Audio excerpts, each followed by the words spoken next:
আজকে আমরা আলোচনা করব এনআরএলএম ভিপিআরপি। এনআরএলএম ভিপিআরপির অ্যাপসে সার্ভে করার সময় আমরা জানি এনআরএলএম ভিপিআরপির অ্যাপসে আমাদের 3টা স্তরেরই সার্ভে হয়, এসএসজি, ভিও লেভেল এবং সংঘ লেভেল।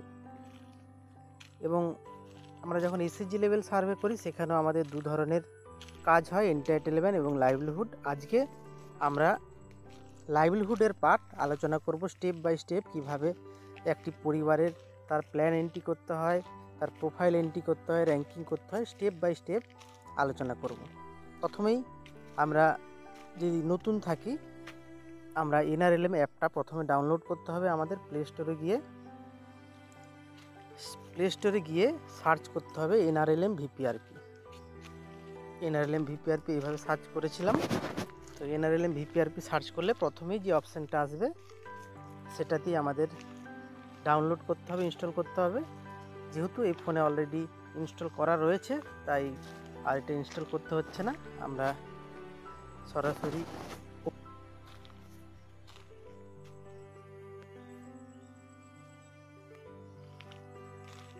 ওপেন করার পরেই প্রথমেই যখন আমরা গেট স্টার্টে ক্লিক করব সেখানে আমাদের ইউজার নেম এবং পাসওয়ার্ড লাগবে। ইউজার নেম এবং পাসওয়ার্ড আমরা দিয়ে লগ ইন করি।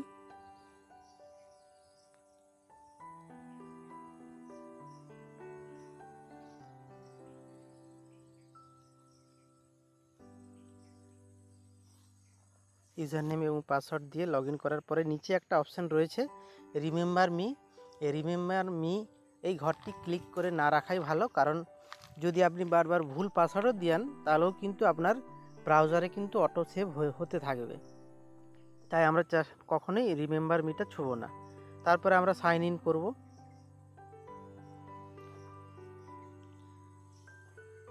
সাইন ইন করার পরেই আমাদের একটু লোডিং হবে। লোডিং হওয়ার পরে এখানে একটা অপশান রয়েছে যে ইংলিশে করতে চান না অন্য কোনো ভাষাতে সার্ভেটি করতে চান।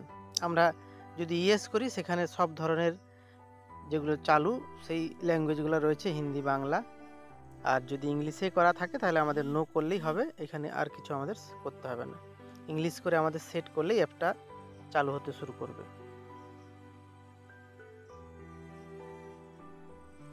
লোডিং হবে, কিছুক্ষণ সময় নেবে। তারপরে এইভাবে দলের ডিটেলস চলে আসবে। যেহেতু এই আইডিতে 9টি মাত্র দল রয়েছে তাই 9টির লিস্ট এসছে। একটি আইডিতে 30টা পর্যন্ত দল অ্যাসাইন করা যায়। এই আইডিতে 9টি দল রয়েছে এবং এখানে দলের নাম লেখা রয়েছে। ডান দিকে লেখা রয়েছে যে এই দলের মেম্বার কতজন। নিচে লেখা আছে প্রোফাইল অ্যাডেড 0, মানে এর এখনও সার্ভে হয়নি, প্রোফাইলটা এখনও 0 রয়েছে। আমরা প্রথমে এই পরিবারের এই যে দল, যে কোনো একটা দল আমরা ধরলাম পাত্রী জীবনসাথী, এই দলের সার্ভে আমরা আজকে এন্ট্রি করব। সার্ভে এন্ট্রি করার প্রথমেই যে অপশানটা আসছে মেম্বার প্রোফাইল, তারপরে আছে লাইভলিহুড প্ল্যান, তারপরে রয়েছে র্যাঙ্কিং। এই 3টে স্টেপ আমাদেরকে স্টেপ বাই স্টেপ করতে হবে। সবার প্রথমে আমাদেরকে প্রোফাইল এন্ট্রি করতে হবে। প্রোফাইলের মধ্যে আমরা কি পাবো, ওই পরিবারে কি রয়েছে বর্তমানে, তার জীবন জীবিকার কী সমস্ত সরঞ্জাম হতে পারে, যন্ত্রপাতি হতে পারে, তার চাষযোগ্য জমির ডিটেলস, তার পশুপালন করে কিনা, সে কোন ধরনের জীবিকার সাথে যুক্ত, সমস্ত কিছু কিন্তু আমাদের প্রোফাইলে এন্ট্রি করতে হবে। তারপরে রয়েছে প্ল্যান, সে কি করতে চাইছে সেটা আমাদের এন্ট্রি করতে হবে। এবং যে 10 জনের আমরা প্ল্যান এন্ট্রি করলাম তার 1 নম্বরে কে থাকবে, 2 নম্বরে কে থাকবে, কার বেশি প্রয়োজন সেই হিসাবে কিন্তু আমরা এন্ট্রি করব। প্রথমে আমরা রাজিয়া খাতুন, প্রথম যে নাম রাজিয়া খাতুনের আমরা প্ল্যানটা এন্ট্রি করব। প্রথমে এটা খোলার পরেই যে অপশানটা আসছে যে existing oblique current livelihood activities of the household, এই পরিবারের জীবন জীবিকা কিসের উপরে নির্ভরশীল। এখানে 5টি অপশান আছে। একটা পরিবারের সাধারণত এই 5 ধরনেরই অপশান পাওয়া যায়, 5 ধরনের জীবিকাই পাওয়া যায় সকলের পরিবারে। প্রথমে রয়েছে অ্যাগ্রিকালচার, অর্থাৎ তার চাষাবাদ কি রয়েছে। তারপরে আছে আদার ফার্ম বেস অ্যাক্টিভিটিস। আদার ফার্ম বেস অ্যাক্টিভিটিস বলতে চাষাবাদ ছাড়াও বিশালভাবে কেউ যদি মাশরুমের ফার্ম করে কিংবা কেউ মৌমাছি পালন করে, এই সব অপশানগুলো এর মধ্যে রয়েছে, বা কেউ ফুলের বাগান, ফুল চাষ করে, এই অপশানগুলো এর মধ্যে আসবে। তারপর রয়েছে অ্যানিম্যাল হাজব্যান্ডারি। আমরা জানি প্রাণী পালন যার বাড়িতে আছে গরু, ছাগল, হাঁস, মুরগি, সেই তথ্য এর মধ্যে লাগবে।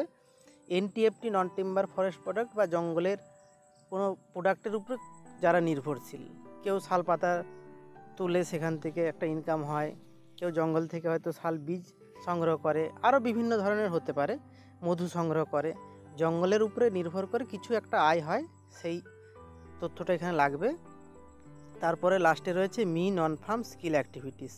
মি নন ফার্ম স্কিল অ্যাক্টিভিটিসের মধ্যে সে চাষবাস, পশুপালন আর এই ফার্ম অ্যাক্টিভিটিস ছাড়া যদি যা কিছু করে, সে লেবার খাটতে পারে, তার দোকান থাকতে পারে, সে কোনো সার্ভিসের সাথে যুক্ত, সমস্ত কিছুই কিন্তু আমাদের এই লাস্টের যে অপশান মি এনটিএফটির মধ্যে, মি নন ফার্ম স্কিল অ্যাক্টিভিটিস মধ্যে চলে আসবে।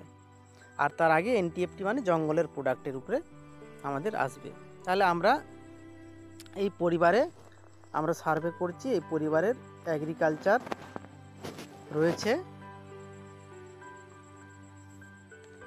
এগ্রিকালচার থেকে টোটাল ইনকাম এই পরিবারের 30,000। আদার ফার্ম বেস অ্যাক্টিভিটিস, আদার ফার্ম বেস অ্যাক্টিভিটিসের মধ্যে আমরা আপনাদের সুবিধার্থে প্রত্যেকটা অপশান আমরা টাচ করে যাচ্ছি। আদার ফার্ম বেস অ্যাক্টিভিটিস আমরা ধরলাম এই পরিবারের একটা চাষ হয়, ফুলের চাষ বা মাশরুম চাষ, আমি ধরলাম মাশরুম চাষ, এখান থেকে বছরে 5,000 টাকা ইনকাম হয়। প্রাণী পালন থেকেও ধরলাম এই পরিবারের 10,000 টাকা ইনকাম হয়। আপনারা যখন সার্ভে করবেন অরিজিনাল তথ্য নিয়ে সেই তথ্যই কিন্তু পুট করবেন। এখানে আমি আপনাদের বোঝানোর সুবিধার্থে প্রত্যেকটাই আমরা স্টেপ বাই স্টেপ দেখছি, যদি আমি এড়িয়ে যাই আপনি সেই অপশানগুলো পরে বুঝতে পারবেন না।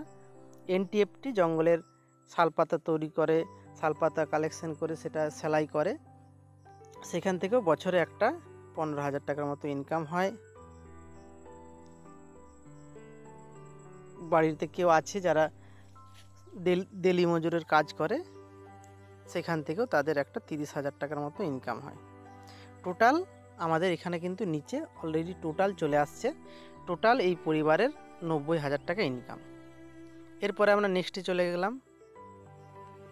আপনাদের ক্ষেত্রে যেই পরিবারের সার্ভে করবেন 5টা অপশানই আসবে না। এখানে আমি আপনাদের বোঝানোর সুবিধার্থে 5টা অপশান করছি, কারণ এগুলো যদি সিলেকশন না করি পরে কিন্তু সেই অপশানগুলো আর পাবেন না, পরে বুঝতে অসুবিধা হবে। আমরা এটা সাবমিট টু ভিউ করব না, কারণ এটা ট্রেনিংয়ের জন্য দেখানো হচ্ছে, এটা পরে আবার এডিট করা হবে। এরপরে আমরা চলে যাব নেক্সটে গিয়ে আমরা যে অপশানগুলো করেছিলাম সেই অপশানগুলো উপরে চলে এসছে। যদি আপনি কোনো পরিবারের এগ্রিকালচার আর অ্যানিমেল সিলেক্ট করেন, ওই উপরে এই দুটো অপশানই থাকবে, এতগুলো অপশান কিন্তু থাকবে না। আপনি প্রথমে যেগুলার ইনকাম বসাবেন সেগুলাই কিন্তু উপরে পাওয়া যাবে। প্রথমে এগ্রিকালচার, এই পরিবারের কি ধরনের চাষবাস হয়। ক্রপ সিলেকশন, ক্রপ এখানে সব ধরনের আছে, সিরিয়ালস থেকে শুরু করে horticulture, fruit, vegetable, medicine plant, well seed, সব কিছুই রয়েছে। ওই পরিবার যেটা করে, প্রথমে ধরলাম ওই পরিবার ধান চাষ করে, এখানে ক্লিক করতে হবে। এরপরে এখানে আমাদের দেখতে হবে পেডি, ধান চাষ করে, গম, সমস্ত কিছু আছে, ভুট্টা, আমরা করলাম পেডি। এই পরিবার পেডি ছাড়াও একটা সিজন সে আলু চাষ করে, তাহলে আমরা এখানে যাব হর্টিকালচার, ভেজিটেবলে আমাদের এখানে পটেটো করতে হবে, পটেটো। যদি এই পরিবার কোনো সবজি করে, বেগুন করে, এই অপশানে যে আবার করতে হবে। একটা ঘরের মধ্যে সে যত ধরনের কাজ করে সব এখানে অটোমেটিক চলে আসবে স্টেপ বাই স্টেপ। আমরা ধরলাম এই পরিবার সে ওয়েল সিড করে, সিসাম, সে তিলের চাষ করে। এইভাবে স্টেপ বাই স্টেপ একটা পরিবার যে ধরনের চাষাবাদ করে টোটাল তথ্য এখানে লাগবে। এরপরে ওই সবজিটা বা ওই ফসলটা বছরে তার কবার হচ্ছে, বছরে একবার হচ্ছে। কেউ যদি শুধু ধান চাষ করে, ধান দুবার হতে পারে, এখানে 2 লিখতে হবে। এরপরে এরিয়া আন্ডার কাল্টিভেশন, কতটা এরিয়ায় চাষ হচ্ছে, এটা সিলেকশন করার পরে আমাদের দুটো অপশন চাই, মানে অনেকগুলো আছে, কেউ একরে করতে পারেন, হেক্টরে করতে পারেন, বিঘাতে করতে পারেন, ডেসিমেলের করতে পারেন। আমরা হিসাবের সুবিধার্থে ডেসিমেল করব। ডেসিমেল মানে ওই পরিবার যদি বলে তার 10 কাঠা জমি আছে, আমরা এখানে লিখব 20 ডেসিমেল। যত কাঠা বলবে তার ডবল ডেসিমেলে আমরা বসাবো। আমরা এই পরিবারের 30 ডেসিমেল জমি, 30 কাঠা অর্থাৎ 60 ডেসিমেল আমরা এখানে দিলাম। তারপরে 4 নম্বরে আছে তার সেচ ব্যবস্থা কি আছে, ইরিগেশন সোর্স, সে পুকুর থেকে করে না ক্যানেল থেকে না বৃষ্টির জলে না আদার। সে ধান চাষটা বৃষ্টির জলের উপরে নির্ভর করে, কিন্তু আলু সেটা কিন্তু বৃষ্টির জলে করে না, ওর জন্য আদার্সে ক্লিক করে এখানে লিখতে হবে ওয়াটার পাম্প। 5 নম্বরে রয়েছে সে কি কোনো মাটি পরীক্ষা করিয়েছে গত 1-2 বছরে, না এই পরিবার করায়নি, এটা আমরা খালি রাখবো। এরপরে এখানে রয়েছে 6 নম্বরে infrastructure and equipment available for farming, সে যে চাষবাস করছে তার পরিকাঠামো এবং যন্ত্রপাতি কি রয়েছে। আমরা এখানে ছুলাম ইকুইপমেন্ট, চাষবাস করে তার ইকুইপমেন্ট রয়েছে, যন্ত্রপাতি। নিচে যখন আমরা ক্লিক করব কি ধরনের যন্ত্রপাতি, ফুড পাম্প থেকে শুরু করে যা কিছু হয় চাষের যন্ত্রপাতি, power tiller, pump set, rotavator সব কিছুই রয়েছে। আমরা স্প্রেয়ার মেশিন করলাম, স্প্রেয়ার মেশিন রয়েছে।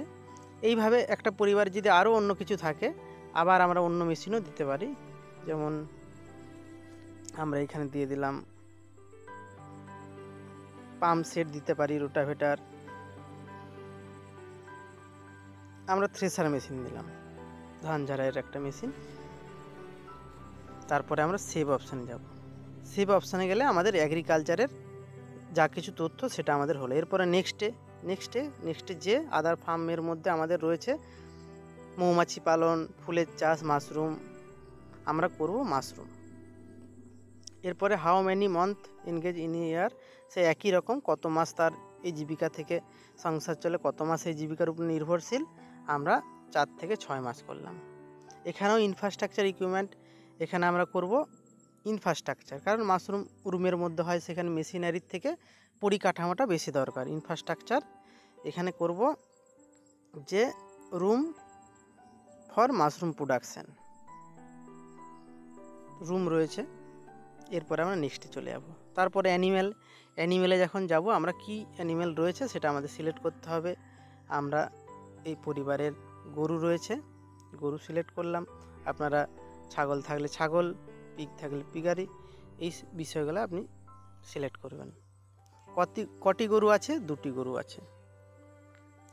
এরপরে এই পরিবারের যে ইনফ্রাস্ট্রাকচার কেমন আছে, তার যে গোয়ালঘরটা রয়েছে সেটা কেমন আছে কি নেই, করলাম আছে। তারপর এর কন্ডিশনটা কেমন আছে, এটা একটু বাগাতে হবে। প্রথমে আছে অ্যাডিশনাল ইনফ্রাস্ট্রাকচার রিকোয়ার, তার একটা গোয়ালঘর আছে অথচ তার পাশে আরেকটা হলে ভালো হয়, সেটা হলে এটা নয়তো ভালো কন্ডিশন, নিচেরটা নিড রিপেয়ারিং, আমরা ধরলাম নিড রিপেয়ারিং, তার রয়েছে কিন্তু আর একটু মেরামত করতে হবে। তার মেডিকেল সাপোর্ট কি রয়েছে, আমরা ধরলাম মেডিকেল সাপোর্ট রয়েছে। খাওয়ার ব্যবস্থাপনা, প্রসেস ফিডের ফুডার কি সমস্ত রয়েছে, আমরা ধরলাম ইয়েস। এখানেও ইনফ্রাস্ট্রাকচার কি রিকোয়ার, তার কি এই মুহূর্তে তার প্রাণী পালনের জন্য, ওই গাভী যে রয়েছে তার পালনের জন্য কি অসুবিধা হচ্ছে, কি প্রয়োজন, এখানে আমরা ইনফ্রাস্ট্রাকচার করলাম। ইনফ্রাস্ট্রাকচার করে আমরা ওয়ার্ক শেড করে দিলাম, ওয়ার্ক শেড, বা আপনি এটাও করতে পারেন ক্যাটেল শেড, শেল্টার, আমরা ওয়ার্ক শেড করলাম। এরপরে সেভ করব, সেভ করে আমরা নেক্সটে চলে যাব। নেক্সটে যাওয়ার পরে এনটিএফটি অর্থাৎ জঙ্গলে শালপাতা থেকে এই দিদির পক্ষে শালপাতা, এখানে অনেক কিছু অপশান আছে, তো ম্যাক্সিমাম দিদি শালপাতার উপরে নির্ভর, আমরা শাল লিভস করলাম। তারপরে কি রয়েছে ইনফ্রাস্ট্রাকচার এবং ইকুইপমেন্ট, সেই একই বিষয়, আমরা ইনফ্রাস্ট্রাকচার ইকুইপমেন্ট রয়েছে, এটা করলাম ইকুইপমেন্ট।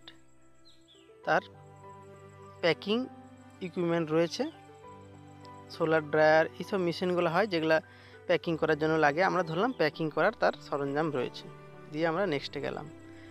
নেক্সটে যাওয়ার পরে এখানে তার কী ধরনের কাজের সাথে যুক্ত, ম্যানুফ্যাকচারিং মানে বাড়িতে কিছু তৈরি করে, কোনো প্রোডাক্ট তৈরি করতে পারে, কোনো ম্যানুফ্যাকচারিং ব্যবসা হতে পারে। দ্বিতীয়টা রয়েছে সার্ভিস অর্থাৎ পরিষেবা, সে কোনো কাজের সাথে যুক্ত আছে, কোথাও কাজ করতে যায়, তাহলে আমরা সার্ভিস। ট্রেড বলতে কোনো বড় ব্যবসা, আমরা ধরলাম সার্ভিস। সার্ভিসে গিয়ে কী ধরনের কাজ, অটোরিকশা, বিউটি পার্লার, যে সমস্ত কাজ হয় সচরাচর আমাদের গ্রামগঞ্জে এবং শহরে সাধারণ মানুষের এসএইচজি মেম্বারদের, সমস্ত কিছু এর মধ্যে রয়েছে। আমরা এই এনার ক্ষেত্রে ধরলাম ওয়েজ এমপ্লয়মেন্ট, সে বাইরে শ্রমের কাজ করে, শ্রমিক হিসাবে কাজ করে। দ্বিতীয়ত রয়েছে how many month engage in year, ক মাস সে কাজ করে এক বছরে, আমরা ধরলাম 4 থেকে 6 মাস সে কাজ করে। এখানে কি রয়েছে, ইনফ্রাস্ট্রাকচার ইকুইপমেন্ট তার কি বা স্কিল কি রয়েছে। স্কিল, এখানে স্কিল বলতে আমরা ধরলাম সে তার ট্রেনিং রয়েছে বা সে লেবার খাটছে কিন্তু তার একটা স্কিল রয়েছে, সেখানে মার্কেট ভালো, সে চাইলে অন্য কিছু করতে পারে, তাহলে আমরা মার্কেটিং সাপোর্ট দিলাম। আর নিচে দিয়ে দিলাম মার্কেট লিঙ্কেজ, মার্কেট লিঙ্কেজও ভালো আছে, মার্কেটিং সাপোর্টও ভালো রয়েছে। তারপরে আমরা নেক্সটে চলে গেলাম। তারপরে রয়েছে যে are you a member of any business organization, PGP, PE, LG, এই যে বিজনেস গ্রুপগুলো হয়, এই কোনো গ্রুপের সাথে যুক্ত কি না। এই দিদি যুক্ত নয়, তাই নো করলাম। যদি ইয়েস হয় আপনি ইয়েস করতে পারেন, নো করলাম। নো করার পরে উনি কি কোনো মেম্বারশিপ নিতে চায় এই গ্রুপগুলোর সাথে, আমরা এই দিদির ক্ষেত্রে ধরলাম তিনি প্রডিউসার গ্রুপের মেম্বার হতে চায়। প্রডিউসার গ্রুপ আমরা প্রত্যেকেই জানি, যেখানে 30 থেকে 35 জন এসএইচজি মেম্বারদেরকে নিয়ে একটা ব্যবসার জন্য তাদের গ্রুপ করা হয়, যে দিদিরা একই ধরনের ব্যবসা করবে। যদি আমরা ধরি ছাগল পালন, 30 জন দিদি ছাগল পালনের জন্য একটা গ্রুপ খুলবে এবং তারা ব্যবসা করবে, তাদেরকে সরকার থেকে তাদেরকে 50,000 টাকা ব্যবসা শুরুর জন্য তাদেরকে দেয়া হবে, এইভাবে তাদের ব্যবসা চলবে।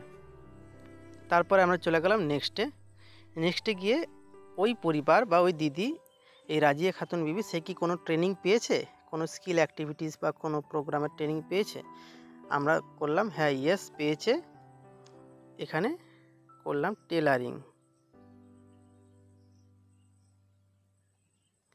টেলারিংয়ের ট্রেনিং পেয়েছে। তারপরে ইনস্টিটিউট কি, আমরা লিখলাম আনন্দধারা ব্লক অফিস লিখে দিতে পারেন।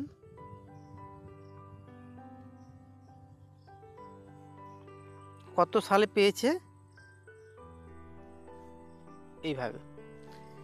এই যে ট্রেনিংটা, এখানে আপনারা ওই দিদি আনন্দধারা থেকে হয়তো প্রাণী পালনের ট্রেনিং পেয়েছে, বা তার যে জীবিকাগুলো রয়েছে, জীবিকার উন্নতির জন্য যদি কোনো ট্রেনিং পায়, আনন্দধারায় পাক বা আনন্দধারার বাইরেও যদি কোনো ট্রেনিং থাকে তার স্কিলের, তাহলে সেটাও কিন্তু এখানে এন্ট্রি করতে পারেন। তারপর আমরা চলে গেলাম নেক্সটে যাওয়ার পরে এই পরিবারের লোন কত, লোন অ্যাক্টিভিটিস তার কি আছে, তাহলে আমরা ইয়েস করলাম, লোন রয়েছে।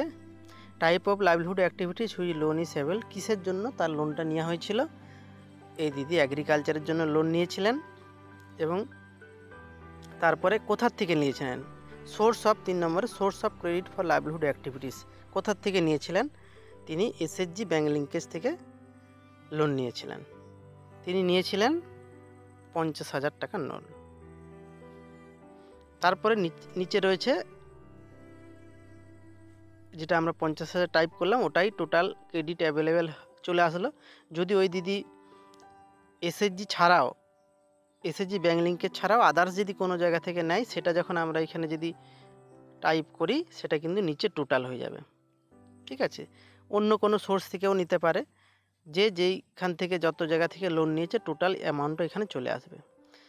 এই দিদি যেহেতু অন্য কোথার থেকে নেয়নি, শুধু এসএইচজি ব্যাংক লিঙ্কেজ থেকে তার 50,000 লোন রয়েছে। এরপরে অ্যানুয়াল টোটাল ইন্টারেস্ট অ্যামাউন্ট, তার এক বছরে কত সুদ হচ্ছে। 50,000 নিয়েছে, আমরা 7% যদি ধরি তাহলে বার্ষিক, তাহলে আমরা 3,500 টাকা লিখব। আপনারা ওইভাবে হিসাব করবেন, যে গ্রুপ যেই স্ল্যাবে রয়েছে 7% বা 10%, সেই হিসাবে আপনারা হিসাব করে এখানে বসাবেন।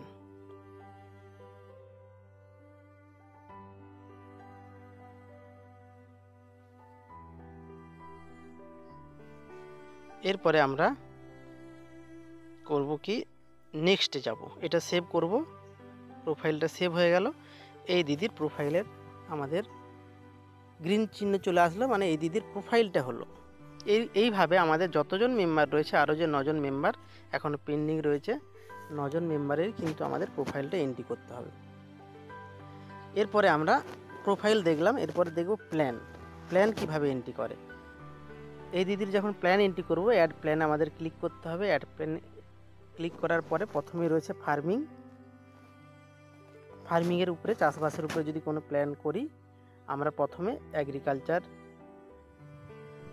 ক্যাটাগরিতে সিলেক্ট করব কি ধরনের সবজি বা ফসলের জন্য সে প্ল্যান করছে। আমরা হর্টিকালচার ভেজিটেবল করব। কোন সিজনের জন্য প্ল্যান করছে, এই সময় যেহেতু সার্ভে হচ্ছে আমাদের অক্টোবর নভেম্বর মাসে আমাদের সার্ভে হচ্ছে, এরপরে আমাদের রবি সিজন আসছে, তাই আমরা রবি সিজনের জন্য প্ল্যানটা করব। ক্রপ, কোন ক্রপের জন্য, এখানে যেহেতু সে আলুর চাষ করে, তাই এখানে পটেটোর প্ল্যান। যদি আলু চাষ করে অথচ এই বছর সে চাইছে অন্য কিছু চাষ করতে, সেখানেও অ্যাড নিউ করে অন্য কোনো ফসলের নাম আপনি দিতে পারেন। আমরা ধরলাম পটেটোই করবে, এবারে পটেটোর প্ল্যান দিলাম। এখানে আবার সেই এরিয়া লাগবে, আমরা ডিসিমেল দিয়েছিলাম আগে, সেই ডিসিমেলের টোটাল হয়তো তার যে 60 ডেসিমেল ছিল, সেই 60 ডেসিমেলের সেই চাষাবাদ করবে এইবারে, সেই হিসাবে আমাদেরকে এন্ট্রি করতে হবে। ক্যাটাগরি অফ সাপোর্টে আমরা এখানে কি ধরনের তার সাহায্য দরকার, আমরা ইকুইপমেন্ট যাব। ইকুইপমেন্টে গিয়ে এখানে আপনারা অন্য কিছু যেতে পারেন। ইকুইপমেন্ট, ইনফ্রাস্ট্রাকচার মানে পরিকাঠামো, ইনপুট, তার যদি কোনো বীজ, সার এই ধরনের সহায়তা লাগে সেটা দিতে পারেন। লোন বা কোনো সাবসিডি, মার্কেটিং সাপোর্ট, ট্রেনিং, আমরা এক্ষেত্রে ইকুইপমেন্ট দিচ্ছি। ইকুইপমেন্ট দেওয়ার পরে এখানে টোটাল যন্ত্রপাতি যা কিছু লাগে সব কিছুই রয়েছে। আমরা এনাদের জন্য সোলার পাম্পের একটা প্ল্যান করছি। সোলার পাম্প আপনারা আপনাদের চাহিদা মতো আপনারা সেইভাবে অ্যাড করবেন। এটা আসার পরে ডান দিকে যে আমাদের ডিলেট বটনের রাইট সাইডে যেটা রয়েছে, এটা আমাদের ক্লিক করতে হবে। এটা ক্লিক করার পরে আমাদের পটেটো যে অপশানটা এসছে সেটা এখানে ইয়েস করতে হবে। ইয়েস করলে আমাদের সাপোর্ট রিকোয়ার্ড, কোথা থেকে আমরা সাপোর্টটা পেতে চাইছি, আমাদের সবসময় প্রথমের অপশানটা ক্লিক করতে হবে, কারণ আমরা সরকারি স্কিম পেতে চাইছি, গভর্নমেন্ট স্কিম বা ডিপার্টমেন্ট সাপোর্ট আমরা পেতে চাইছি। যদি এখানে আপনি ক্লিক না করে সেলফ ফিন্যান্স করেন, তাহলে কিন্তু র্যাঙ্কিংয়ে নামটা যাবে না। তাহলে আমাদের সবসময় উপরের অপশানটা ক্লিক করলে আমাদের র্যাঙ্কিং করতে সুবিধা হবে। নিচে আপনি কোনো রিমার্ক দিতেই পারেন। এখানে আমরা লিখলাম নিড, তারপরে ডান, সেভ, চলে আসলো সেভ।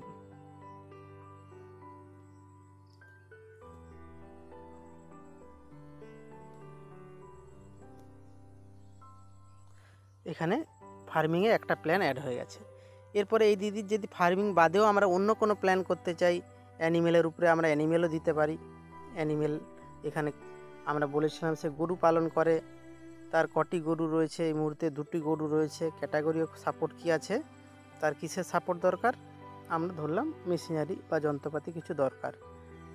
এখানে কি আছে, মিল্ক কন্টেনার, দুধ রাখার যে পাত্র সেটা হতে পারে। যদি আরও কিছু দরকার হয় আমরা আরও করতে পারি।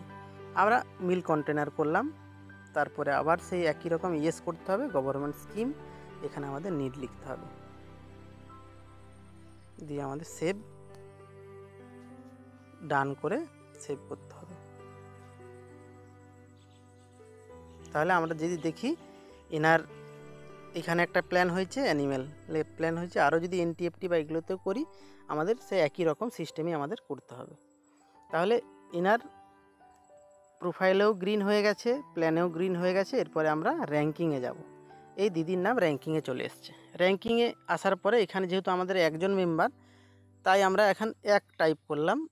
কিন্তু যখন আমরা একটা পরিবারের সব তথ্য নিলাম, এরকমভাবে 10টা পরিবারের সবারই প্ল্যান যখন আমরা করে নেব, তখন 10 জনের কিন্তু ঘর চলে আসবে। তখন আমরা যাকে এক মনে করব দিতে, তাকে 1, 2 এইভাবে আমরা সাজাবো। আমরা এনাকে 1 দিলাম। 1 দেওয়ার পরে তাদের কারণগুলো রয়েছে যে কেন সে কিসের জন্য তাকে 1 দেওয়া হবে, এই সমস্ত কারণগুলো রয়েছে STSC, women, headed family, PWD, bonded labourer, এই সমস্ত কারণ, তার homeless, landless, poor margin labourer, আমরা যদি সিঙ্গেল ওমেন হয় সেগুলো দেবো। অর্থাৎ আমরা এখানে দিলাম পুয়ার মার্জিন লেবারার, সে চাষবাস করে এবং লেবারও খাটে, আমরা আগেও সেখানে করেছিলাম বন্ডেড লেবারার, তাই পুয়ার মার্জিন লেবারার আমরা দিলাম।